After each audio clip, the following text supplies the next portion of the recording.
Ternyata Presiden Prabowo Subianto hanya pandai omon-omon belaka.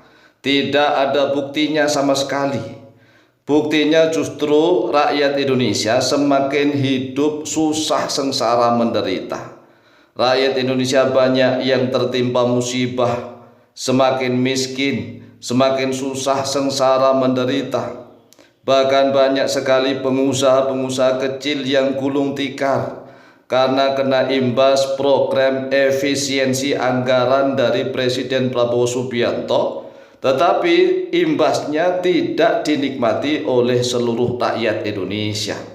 Inilah yang menjadi keluhan mayoritas rakyat Indonesia. Dan keluhan ini kami baca di dalam setiap konten video yang mengupload tentang pidato Presiden Prabowo Subianto. Nah, setiap ada video-video yang menyoteng pidatonya Presiden Prabowo Subianto, kami baca tuh komentar-komentarnya. Dan ternyata kami baru ngeh, loh ternyata banyak Indonesia yang mengatakan bahwa Presiden Prabowo Subianto hanya pandai omon-omon belaka.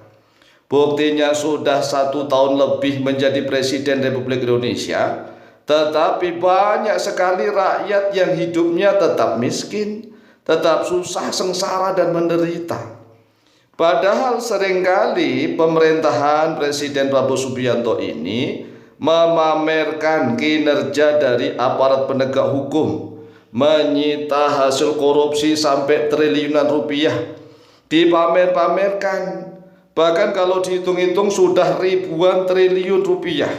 Tetapi mengapa sampai saat ini rakyat Indonesia belum menikmati hasil rampasan korupsi dari para koruptor tersebut?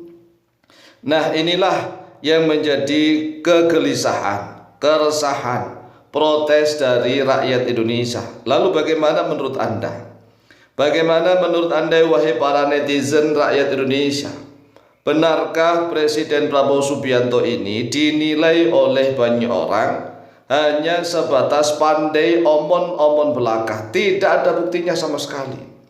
Nah, bisa kita lihatlah setiap ada konten video yang menyoteng Presiden Prabowo Subianto pidato. Di situ kita lihat komentar-komentarnya. Banyak sekali komentar-komentar rakyat Indonesia yang mengatakan, Allah hanya pandai omon-omon belaka. Nyatanya saya semakin miskin, susah, sengsara, menderita. Dan kalau kita rasakan, ya saya rasakan sendiri, memang belum ada perubahan sama sekali dari kehidupan rakyat di seluruh Indonesia.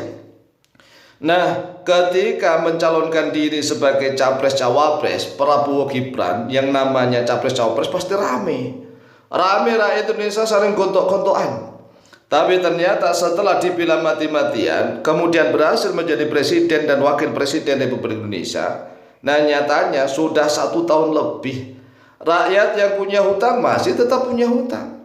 Rakyat yang masih pengangguran masih tetap pengangguran. Rakyat yang menjadi TKI TKW di luar negeri yang susah, sengsara, menderita, ya tetap seperti itu. Inilah kenyataan. Oleh sebab itulah mari kita introspeksi diri, kita muhasabah. Sebenarnya ada apa di Republik ini? Sudah 1 tahun lebih Presiden Prabowo Gibran, Kapolres Gibran, memimpin Indonesia.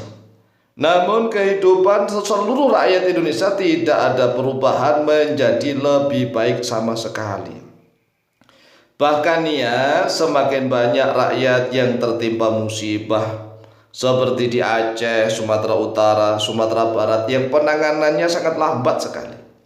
Penanganannya sangat lambat sekali sehingga rakyat Indonesia yang ada di sana itu merasa tidak terima.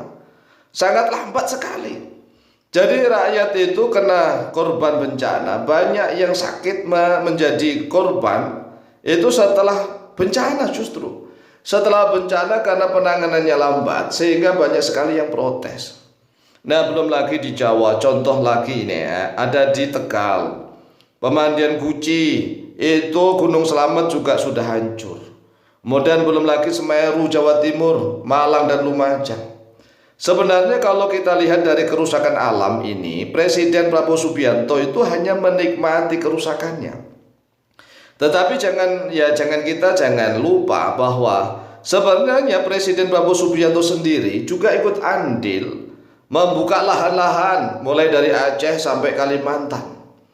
Itu Presiden Prabowo Subianto sebelum menjadi presiden loh ya.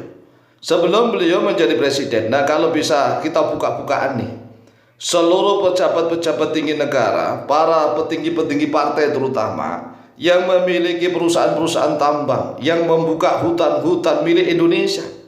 Milik Indonesia, tapi karena kebetulan mereka itu yang menjabat, mereka itu merasa memiliki Indonesia. Jadi mereka para pejabat tinggi itu merasa memiliki Indonesia sehingga mereka berbuat seenaknya. Bahkan mereka bisa kong kali kong dengan para ulama yang ada di ormas-ormas keagamaan seperti NU dan Muhammadiyah. Mereka kong kali kong karena mereka pemerintah ini tidak mau disalahkan sendirian, sehingga merusak alamnya bareng-bareng. Merusak alam bareng-bareng antara umarok dengan para ulama. Nah, inilah yang menjadikan sebab seluruh rakyat Indonesia hidupnya semakin miskin, susah, sengsara, dan menderita. Inilah salah satu bentuk hukuman dari Allah Jalla Jalaluhu untuk seluruh rakyat Indonesia. Mengapa? Ya karena mayoritas penduduk Indonesia ini beragama Islam. Mayoritas di setiap kampung itu beragama Islam. Rata-rata beragama Islam, kota, di desa, di mana-mana beragama Islam. Tetapi hanya Islam-Islaman. Islam-Islaman, membaca Al-Quran aja nggak bisa. Kadang-kadang sholat masih belum rajin. Baru orang bisa baca Quran aja sudah dipanggil ustaz. Nah, tetapi ini jarang yang rajin mau mengaji, memahami hukum-hukum Allah di dalam Al-Quran dan Al-Hadis, apalagi mau dijalankan. Nah, di sisi lain banyak ulama dan kiai yang berbaju agama, yang justru nurut dan manut kepada para penguasa. Nurut manut pada penguasa demi apa? Mendapatkan keuntungan duniawi, mendapatkan kenikmatan duniawi, sehingga rakyat hanya dijadikan korban sandiwara. Rakyat itu hanya dijadikan korban sandiwara dari para tokoh bangsa. Tatkala mereka retorika membela rakyat, demi rakyat, rakyat tidak boleh mudah tertipu. Ucapan itu bisa diucapkan di mana-mana, tetapi buktinya mana? Buktinya mana? Ya, rakyat Indonesia, ayo antum yang mendengarkan video ini, apakah antum tiba-tiba mendapatkan uang kompensasi dari pemerintah setiap bulan 10 juta? Enggak kan? Seharusnya rakyat Indonesia itu minimal mendapatkan kompensasi satu orang nih ya, satu keluarga itu minimal 10 juta sampai 50 juta. Tapi kenyataannya enggak. Lah, uang negara ini kemana? Oleh sebab itulah mari kita senantiasa berdoa semoga Indonesia menjadi baldatun thayyibatun wa rabbun ghafur. Amin amin amin Allahumma amin.